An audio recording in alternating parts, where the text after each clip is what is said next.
time for a brief history of the United States of America. Hi, boys and girls, ready to get started? Once upon a time, there were these people in Europe called pilgrims, and they were afraid of being persecuted.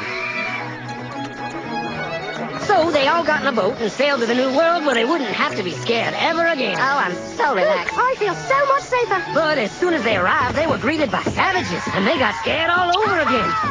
So they killed them all. Now, you'd think wiping out a race of people would calm them down, but no. Instead, they started getting frightened of each other. Witch! So they burned witches. In 1775, they started killing the British so they could be free. And it worked, but they still didn't feel safe. So they passed a Second Amendment which said every white man could keep his gun. I loves my gun. Loves my gun. Which brings us to the genius idea of slavery. You see, boys and girls, the white people back then were also afraid of doing any work. So they went to Africa, kidnapped thousands of black people, brought them back to America, and forced them to work very hard for no money. And I don't mean no money like I work at Walmart and make no money. I mean $0. Nothing. Not a zip. Doing it that way made the USA the richest country in the world. So did having all that money and free help calm the white people down? No way. They got even more afraid. That's because after 200 years of slavery, the black people now outnumbered the white people in many parts of the South. Well, you can pretty much guess what came next. The slaves started rebelling. There were uprisings. An old master's head got chopped off. And when white people heard of this, they were freaking out and going, I want to live. Don't kill me, big black man.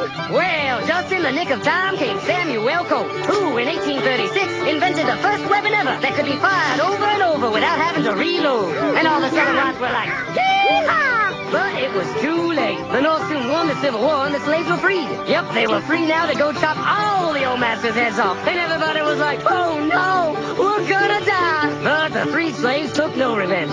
They just wanted to live in peace. It's the white people of this. So they formed the Ku Klux Klan. And in 1871, the same year the Klan became an illegal terrorist organization, another group was founded, the National Rifle Association. Soon politicians passed one of the first gun laws, making it illegal for any black person to own one. It was a great year for America, the KKK and the NRA. Of course, they had nothing to do with each other, and this was just a coincidence. One group legally promoted responsible gun ownership, and the other group shot and lynched black people.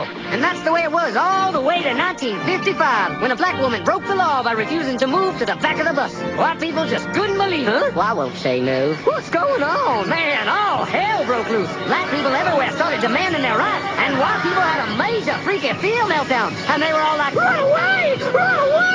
And they did. They all ran fleeing to the suburbs where it was all white and safe and clean. And they went out and bought 250 million guns and put locks on the doors, alarms in the houses, and gates around the neighborhoods. And finally, they were all safe and secure and snug as a bug.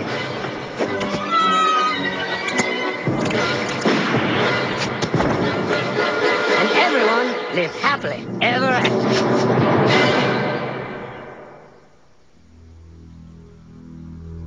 Or did they?